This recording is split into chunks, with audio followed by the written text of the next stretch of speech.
사랑에는 나이가 없다고 합니다. 하지만 때로는 그 사랑이라는 이름 뒤에 숨겨진 진실이 있습니다.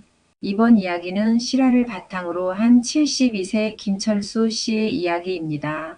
이른 아침 작은 단독주택 거실에서 김철수 할아버지가 혼자 간단한 아침을 차리고 있다. 식탁에는 반찬통 몇 개만 덜렁 놓여 있다. 또 하루가 시작되네. 철수 할아버지의 혼잣말이다. 여느 때처럼 TV를 켜고 아침 뉴스를 본다. 리모컨을 들고 채널을 이리저리 돌려본다. TV 뉴스에서는 고령화 사회로 접어들면서 혼자 사는 노인 가구가 급증하고 있습니다. 라는 자막과 함께 아나운서의 뉴스 진행이 이어진다. 김철수가 한숨을 쉬며 TV를 끈다. 혼자 사는 노인이라. 바로 내 얘기네. 사진이 걸린 벽을 바라본다. 이미 저 세상 사람이 된 아내와 함께 찍은 옛날 사진이다. 철수 씨는 3년 전 47년간 함께한 아내 순자 씨를 암으로 떠나보냈다. 철수 씨는 병원 침대에 누운 아내의 손을 꼭 잡고 놓아주고 싶지 않았다. 철수 씨 아내 순자는 약한 목소리로 숨을 몰아쉬며 말했다. 여보, 나 없어도 잘 살아야 해요. 혼자 있지 말고. 무슨 소리야. 금방 나을 거야. 철수 씨는 울먹이며 말했다. 순자는 말을 이어갔다. 아이들한테 너무 의지하지 말고 새로운 인연도 만나고. 철수 씨가 아내 사진을 바라보며 눈물을 닦는다. 새로운 인연이라. 다들 쉽게 말하지만 나한테는. 핸드폰이 울리고 철수 씨가 전화를 받는다. 여보세요? 큰아들 민수의 전화다. 아버지 안녕하세요. 요즘 어떻게 지내세요? 그냥 그렇지. 너는 어떠냐? 아, 저 이번 주말에 출장이 있어서 못 갈 것 같아요. 민수는 말꼬리를 흐리며 이야기한다. 아, 그래? 아들의 말에 실망스러운 철수 씨. 민수는 얼른 분위기를 돌려 말한다. 다음 주에는 꼭 갈게요. 아, 그리고 둘째도 아이들 학원 때문에 바쁘다고. 한술 더 뜨는 아들의 말에 철수는 빠르게 대꾸한다. 알았다. 바쁜데 신경 쓰지 마라. 아버지, 그럼 안녕히 계세요. 철수 씨의 말이 끝나기가 무섭게 민수는 전화를 끊는다. 철수 씨는 우두커니 앉아 한참 동안 핸드폰을 바라본다. 그래, 바쁘지. 다들 바쁘지. 나만 한가하지. 저녁 시간 철수 씨는 또 혼자 저녁을 먹고 있다. 옆집에서는 아이들이 떠들며 깔깔대고 가족들의 대화 소리가 들린다. 옆집은 참 시끄럽네. 그래도 좋겠다. 집이라는 게 그래야 온기가 있지. TV를 켜고 연속극을 본다. 화면 속에서는 가족들이 둘러앉아 정답게 대화하고 있다. 드라마 속에서나 가능한 일이지. 밤 10시 잠자리에 누워 천장을 바라본다. 이렇게 혼자 죽는 건가? 외로워도 무서워도 말할 사람도 없고. 다음날 오전 철수 씨가 마당에서 화초에 물을 주고 있다. 핸드폰이 울린다. 모르는 번호다. 여보세요? 전화기 저편에서 밝고 상냥한 젊은 여성의 목소리가 울린다. 김철수님 맞으시죠? 네. 그런데 누구시죠? 아, 안녕하세요. 저는 박미영이라고 해요. 김 선생님 부인분과 같은 병원에서 치료받았던. 아, 우리 집사람을. 철수 씨는 순간 놀라왔다. 네, 순자 언니가 생전에 저한테 남편분 얘기를 많이 해주셔서 연락드렸어요. 그랬나요? 네, 언니가 걱정 많이 하셨어요. 혼자 계실 김 선생님이 힘들어 하실까 봐. 아, 그래요. 이렇게 잊지 않고 전화 주셔서 고마워요. 철수 씨는 뜻밖의 전화에 당황스러웠지만 내심 따뜻함을 느꼈다. 누군가가 자기를 기억해주고 연락까지 해주니 고마울 따름이다. 일주일 후 미영에게서 또 다시 전화가 왔다. 김 선생님 안녕하세요. 미영이에요. 오늘 날씨가 좋네요. 아, 네. 안녕하세요. 혼자 계시니까 외로우시죠? 저도 혼자 살아서 그 마음 잘 알아요. 아, 그럼 미영 씨도 혼자. 네, 저도 이혼하고 혼자 지낸 지 5년째예요. 자식들도 다 컸는데 연락도 잘 안 하고. 그렇군요. 힘드시겠어요. 그럴 때마다 순자 언니 말씀이 생각나요. 우리 남편은 정말 좋은 사람이라고 자랑 많이 하셨거든요. 제 아내가 정말 그렇게 말했나요? 철수 씨는 내심 기뻤다. 2주 후에 다시 미영에게서 전화가 왔다. 김 선생님, 날씨도 좋은데 혹시 시간 되시면 커피라도 한잔 하실래요? 철수 씨는 망설여졌다. 저하고요? 괜찮을까요? 물론이죠. 저도 혼자 있으니까 심심해서요. 순자 언니 얘기도 들려드리고 싶고. 아내 이야기에 철수는 마음이 한결 가벼워졌다. 그럼 어디서 만날까요? 시청 앞 카페 아세요? 달콤한 시간이라는 곳에서 2시에 만나요. 철수 씨의 심장은 이미 방망이질을 시작되었다. 카페 앞에서 기다리고 있는 철수 씨. 평소보다 단정하게 옷을 차려입었다. 너무 일찍 왔나? 긴장되네. 철수 씨가 혼잣말을 했다. 40대 중반으로 보이는 미영이 나타난다. 단정하고 차분한 인상이다. 김 선생님, 안녕하세요. 아, 안녕하세요. 미영 씨. 철수 씨의 인사는 어색하다. 둘은 카페 안으로 들어가 자리에 앉는다. 우와, 사진으로만 봤는데 실제로는 더 멋지시네요. 미영이 밝게 웃으며 이야기한다. 제 사진을요? 철수는 자신의 사진을 보았다는 말에 당황한다. 순자 언니가 핸드폰으로 보여주셨거든요. 우리 남편 정말 멋있지? 하시면서. 그랬구나. 집사람이. 철수는 그제서야 미소 지으며 즐거워한다. 한 달 후 같은 카페에 앉아있는 두 사람. 그렇게 철수 씨와 미영의 만남은 지속되고 있었습니다. 김 선생님, 제가 집에서 김치찜을 해봤는데 맛 좀 봐주실래요? 정말요? 고마워요. 혼자 지내다 보니 요즘 제대로 된 음식을 못 먹었거든요. 혼자 계시니까 정말 안쓰러워요. 집에서 드시지 말고 제 집으로 오세요. 그래도 그건 좀. 철수 씨는 내심 좋으면서 일단 주저해 본다. 뭘요?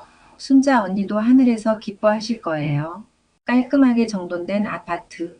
식탁에 정성스럽게 차려진 음식들.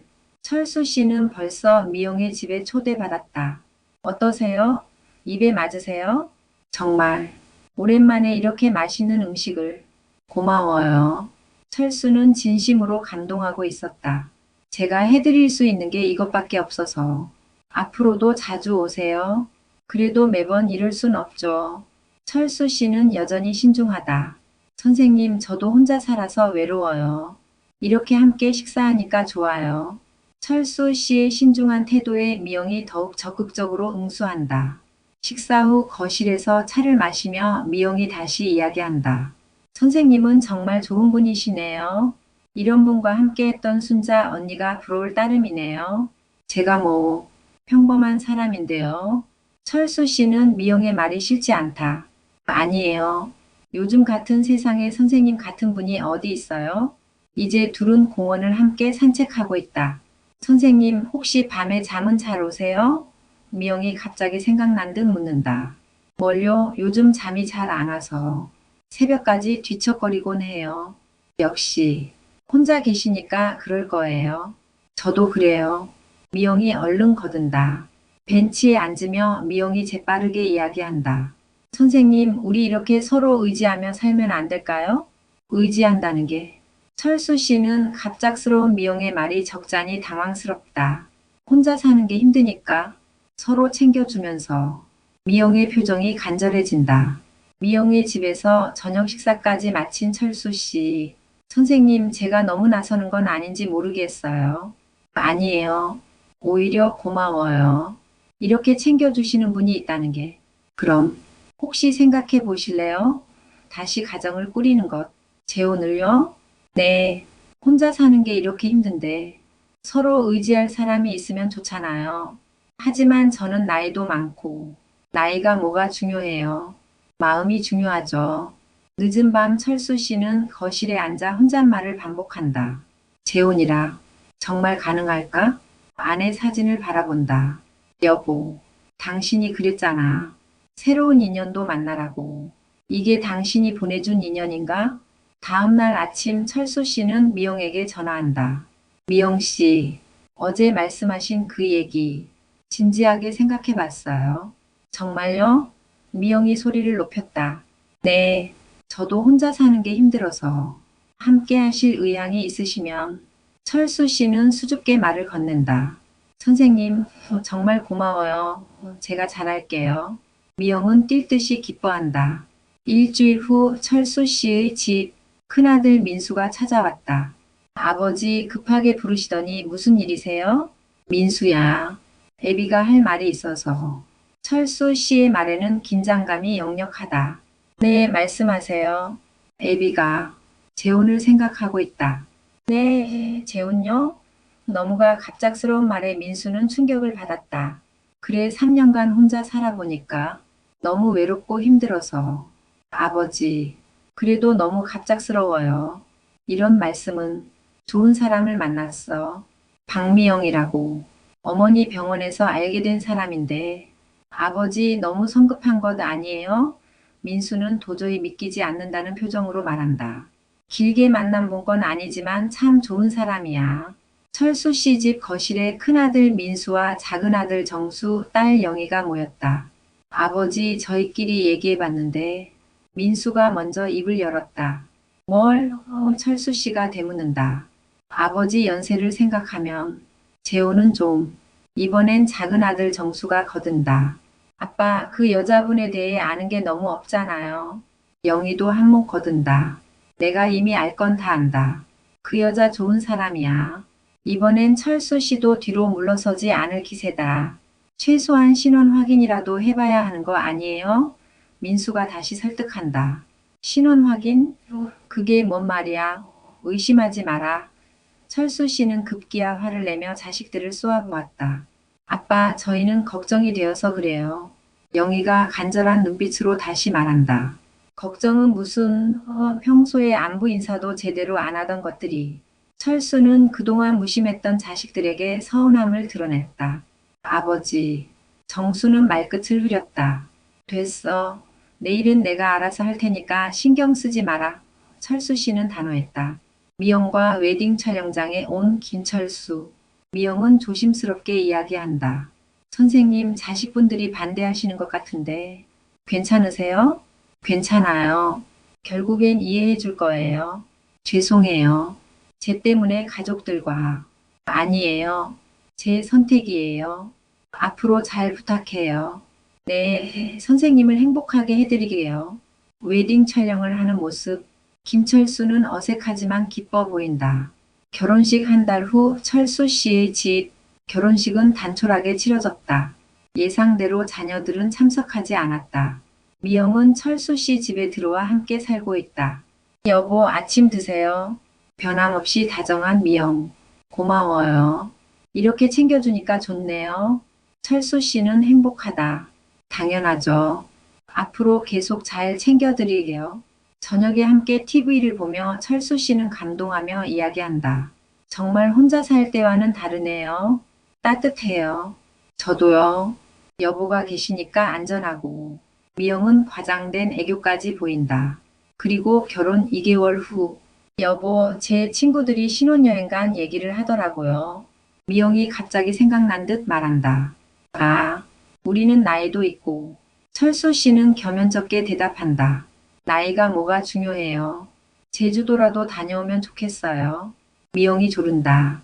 제주도요? 비용이 좀. 철수 씨는 갑작스런 제안이 부담스럽다. 얼마나 들겠어요? 평생 한 번뿐인 신혼여행인데. 철수 씨는 미영의 고집을 꺾을 수 없다. 그리고 3개월 후. 여보, 요즘 생활비 지출이 많은데 지금 주시는 돈으로는 부족해요. 지출이 많아졌나요?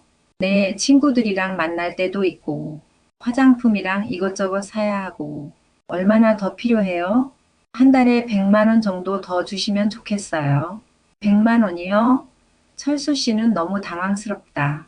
그리고 또 결혼 4개월 후 미영의 요구는 날로 더 커졌다.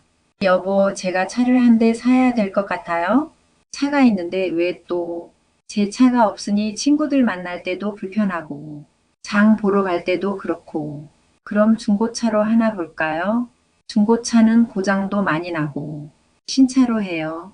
그렇게 비싸지 않은 걸로. 미영은 손사래를 치며 말한다. 그리고 또 5개월 후.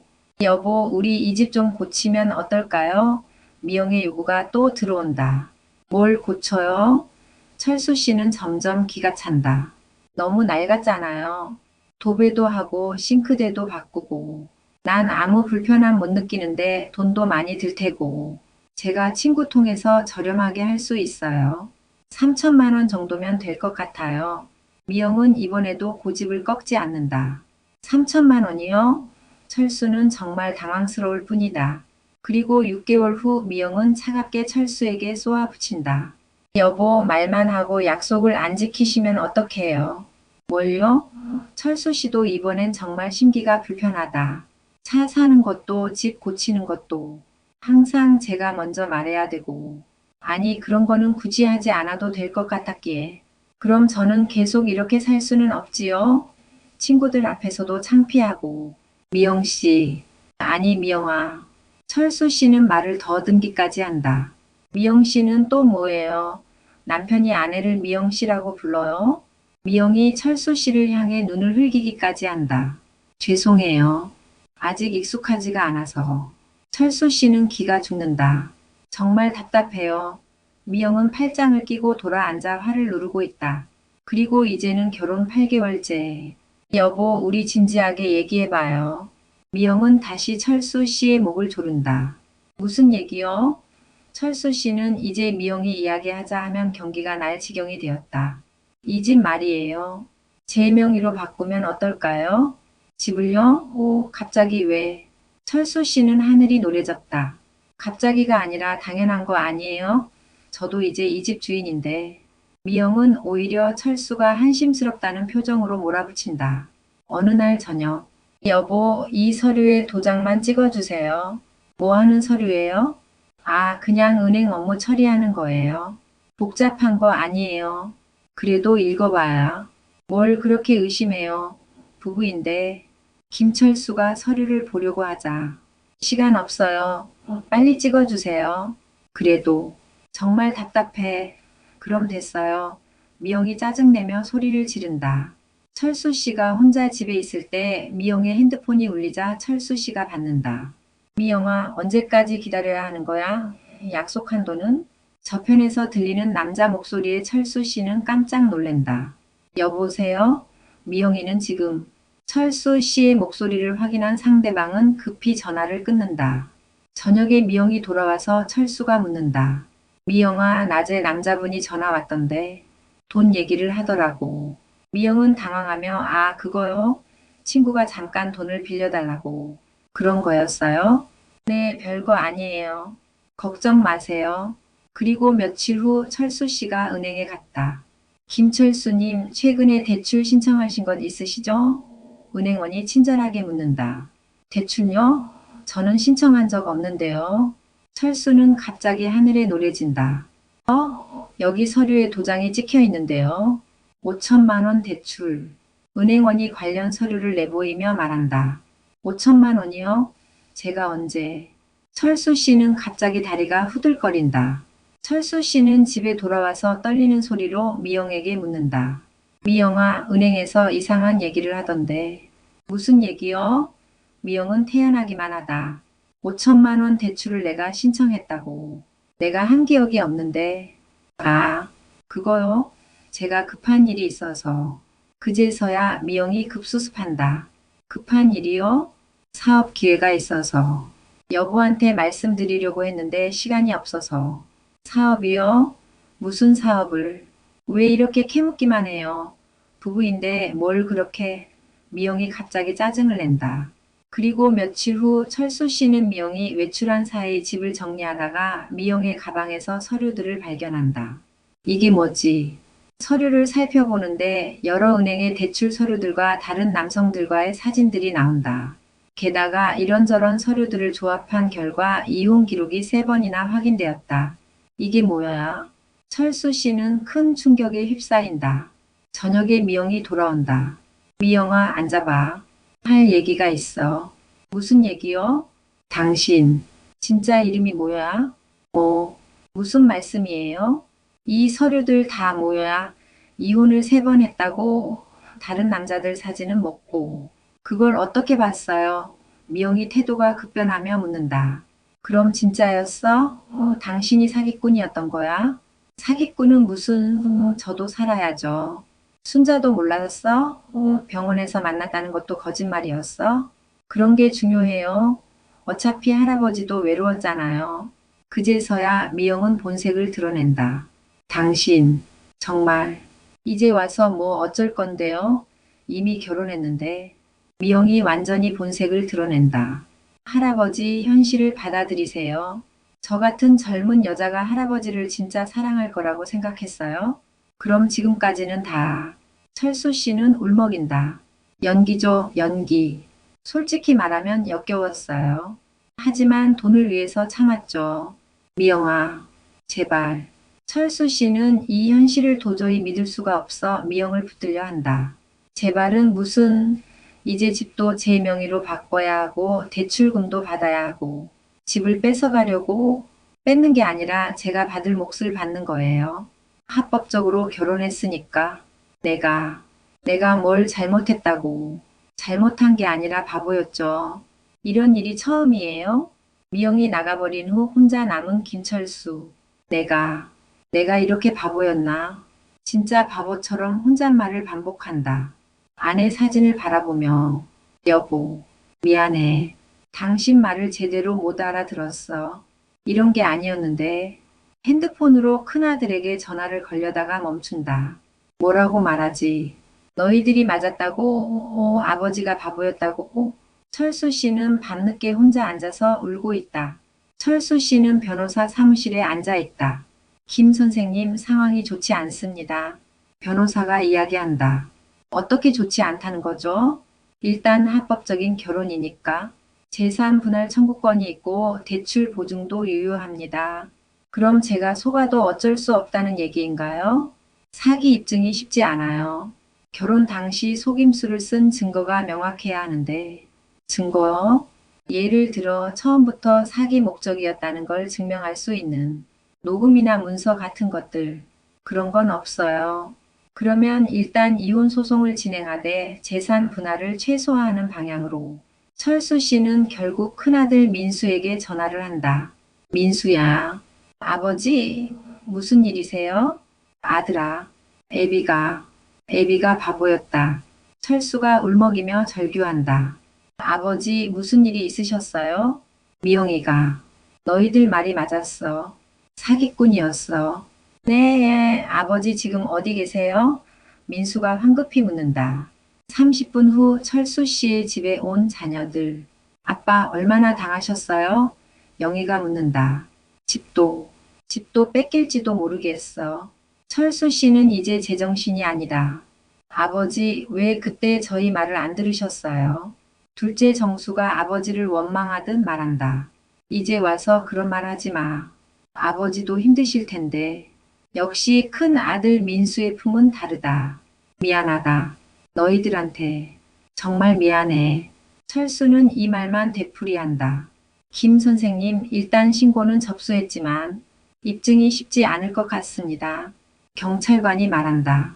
결혼 사기라고 하려면 처음부터 사기 의도가 있었다는 걸 증명해야 하는데 시간이 걸릴 것 같습니다. 경찰관이 말한다. 그날 밤 철수 씨는 혼자 있을 때 아내인 순자의 사진을 보며 고백한다. 순자야, 내가 너무 성급했어. 외로움에 정신을 못 차렸어. 그 후 박미영은 결국 체포되었다. 철수 씨 외에도 5명의 피해자가 더 있었고 피해액만도 약 15억 원에 달하는 것으로 확인되었다.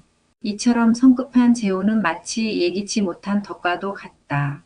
외로움을 달래줄 사람을 만나 새로운 삶을 꿈꾸지만 현실은 생각처럼 그리 낭만적이지 않을 수 있다. 특히 자녀들과의 갈등, 경제적인 문제, 그리고 서로 다른 가치관의 충돌은 행복을 가로막는 장애물이 된다. 따라서 성공적인 황혼 재혼은 단순한 감정적 이끌림을 넘어서 이성적 판단과 세심한 준비가 있어야 가능하다. 우리 모두가 꿈꾸는 행복한 황혼, 그것을 누리기 위해서는 지혜로운 선택이 필요하다. 사랑은 과연 아름답다. 하지만 그 사랑이 진짜인지 확인하는 것이 무엇보다 먼저임을 우리는 알아야 한다. 여러분의 찬란하고 아름다운 삶을 응원합니다. 감사합니다.